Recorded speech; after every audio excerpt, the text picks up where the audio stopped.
Hello and welcome to Ireland Block. And in today's video, we'll be talking about hashing. I'll explain what hashing is. Now you see, the blockchain, as complex as it is or as it is described, there's a technology used to store data in such a way that nobody can access or read or convert that data. And that thing is called hashing. Now let me tell you how it works.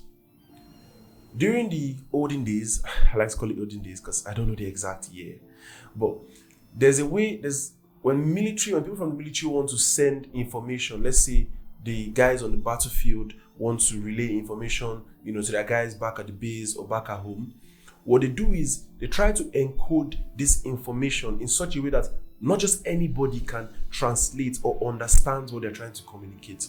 So what did they do? This was several years ago, like several years ago, before technology came on the scene. So they take someone, let's say a random person or someone in the military, and then they shave his head like skin. And so they write the information on the person's head. Let's say we attack at dawn, or we attack on Tuesday, the 12th of February, 1947. And then they allow the guy's hair to grow. Imagine the level of patience. Like, you find someone and then you barb his hair and then write something on his head, and then you wait for the hair to grow. Like, that's a lot. And they send the guy to the battlefield. Now, obviously, no one expects that something is written on his head. And there are a whole lot of people. You won't start shaving everybody's head to read or to find out where that information is stored. So this was what we called encoding. It's a means of converting a plain text to a ciphertext. So they take a message and encode that message to prevent someone else from knowing what is in that message. And obviously now the means of encoding the message is basically the hair growing. So you cannot really decode the message directly because you don't know there's a message. Beautiful stuff. And so when the guy goes to the battlefield, they barb his hair, see the message, they're like, oh, okay. And if they want to relay information back, they maybe clean it and then write what they want to write. Imagine the hassle. Like, that's a lot of stress, right? All right. So now this was the means by which they communicated, by encoding and decoding messages. But they had to upgrade. Things had to advance. That's not effective. Imagine they want to attack almost immediately. They don't have time to wait for the guy's head to grow. Come on. So technology had to advance and bring new methods by which data can be encoded and decoded, which is encryption and decryption. Encryption is how you encode data, and decryption is how you decode it, basically converting it to, plain readable formats that anybody can understand. So the next thing we had was what we call Caesar cipher. Now, Caesar cipher was also a means of encoding or hiding a message in such a way that it's actually very, very easy to understand when you look at Caesar cipher. That's like the easiest cipher. That's one cipher that you can decode by just looking at it. So how does it work? Now, let's say we have, an encoded message. Let's say you want to write, I love you. You'd like to encode the message, I love you. So let's say the code or the shift you'd like to use is shift 3. That is like the security key, shift 3. Now, how does that work? Now, normally we have A, B, C, D, E, F, G, all the way to Z, in the alphabet. So A, B, C, D, E, F, G, H, I, which is I love you, so which is the first letter, so I. Now, if I'm using shift 3, that means that if I'm saying I love you, so the I, rather than writing I on the notepad or, the sheet of paper I'll be sending to the guys on the battlefield, I would write what comes 3 letters after. So rather than I go to JKL and I write L. So I will be represented by L. And so I'm writing a message, I love you, for example.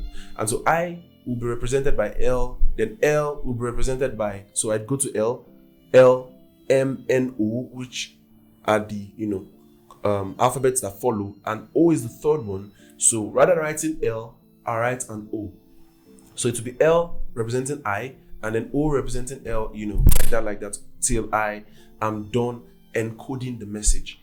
And this is the message that will now be sent to the troops at the battlefield. So once the average person sees the message, it doesn't make sense because you're trying to read I love you, you're seeing L, then you're seeing O, and other randomly selected, you might think they're random though, alphabets, and you're thinking, oh, this doesn't make sense. So even if you come across the message, you might not directly understand what it represents.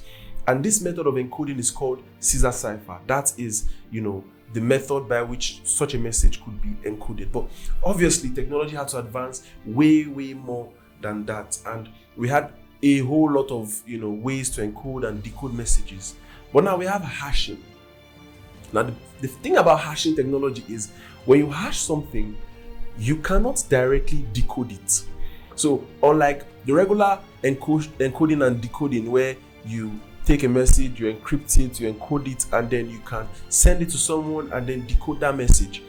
But with hashing technology, you cannot decode a message. It's one way. It's not two ways. It's one way. So if I take this message and I hash it, which is encoding it, I cannot take it back. It's a one-way encryption. And so that was what made hashing very unique. And the fun part is when you hash something, for example, let's use SHA-256. This is, the hashing algorithm that Bitcoin is now. Sorry, I'm mentioning all this like big words, but these are actually their names. So SHA-256 is the hashing algorithm that the Bitcoin blockchain uses. So we have, like I said, the Caesar cipher, which came as a result of evolution and then other subsequent ciphers. But now with SHA-256, this is the hashing algorithm used on the Bitcoin blockchain. So once you encode a message, let's say I type just the letter I. Why am I using I so much? I love you. Wow. Am I sending a message? So when you encode the letter I, rather than having, I turn into L like we have in the Caesar cipher, I generate this random 64-bit long word. It's 64 characters long. And it's a mixture of letters and numbers, capital and small. And it's just so random. You cannot possibly know that this is like the letter I. And let me now tell you the funniest part of all of this. Now, if I take everything that exists on it, okay, that will take a lot of time. But if I take, let's say, just the letter I, and I encode it, I get this 64-bit long, message. And if I take, let's say, an entire textbook of like 2,000 pages long, and I copy every single word in that textbook, and I encode it, I'm still getting a 64-bit, message. So that is why it's literally impossible to try and decode something that has been hashed. It's one way. So once you encode it, encrypt it, you cannot use the output to get the information back. And this is a technology that is used in the blockchain. So data that's stored on the blockchain is hashed in such a way that you cannot possibly use the hash to generate the actual information that was stored at that particular time on the blockchain. So, for example, when you want to check transactions, when you send someone Bitcoin or you send someone Ethereum, there's something called the transaction hash. So, I think we're coming up to speed now. You know what I'm saying?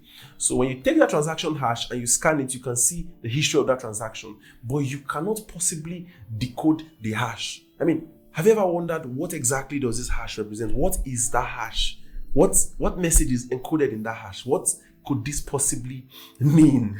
You see, so you cannot possibly decode the hash. You can only find out, what it represents, which is when you check the transaction, you see the transaction that occurred. But that particular hash, what is the message?